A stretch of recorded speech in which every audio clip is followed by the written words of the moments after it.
Bonjour, je m'appelle Victor Laszlo et je voulais vous parler de Ce qui est pour toi la rivière ne l'emporte pas, Sakitao, la rivière Pakachaye.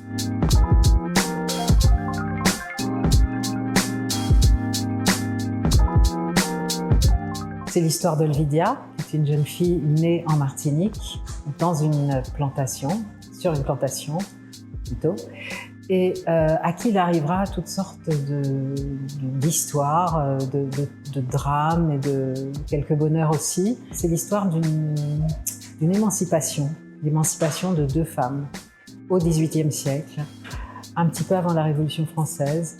Et cette petite histoire est adossée à la grande histoire des peuples et de l'abolition de l'esclavage. Tu es ce que tu as vécu, ne cessais-je de me répéter. Je suis ces moi qui m'ont fait sortir de l'enfance par une porte qui s'ouvrait sur l'horreur.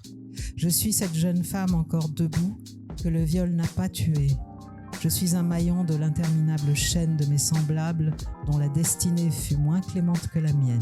Et j'adore les rencontres comme ça parce que je vois les lecteurs. C'est comme on dit aujourd'hui dans le business, c'est du B2B et j'adore ça parce que vous parlez vraiment aux gens. On ne peut pas se cacher derrière des faux semblants. Les questions amènent des réponses honnêtes et transparentes. Et c'est mon exercice, c'est un de mes exercices préférés. Adieu, gueule d'amour, tu m'as joué, tu perds, alors va me pleurer des rivières, pleurer des rivières, parce que ça qui pour la rivière Pakachaye.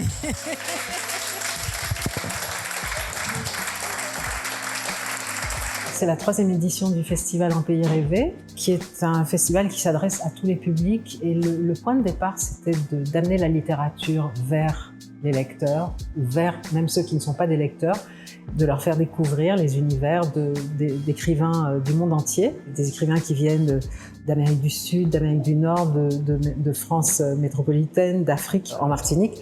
Mais c'est ça qui est joli parce que la Martinique est vraiment une terre de littérature. En une semaine, il y a une quinzaine de rencontres, 3 par soir simultanément, dans 3 communes différentes du pays.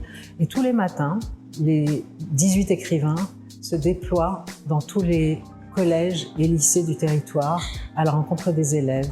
Et l'après-midi, certains d'entre eux vont au centre de détention de Ducos. C'est vraiment pour tous les publics. On a 7 jours. C'est merveilleux de se dire que les écrivains martiniquais y croiseront des écrivains du monde entier. Voilà, et partageront leur vision, leurs histoires et leur réalité, leur vérité.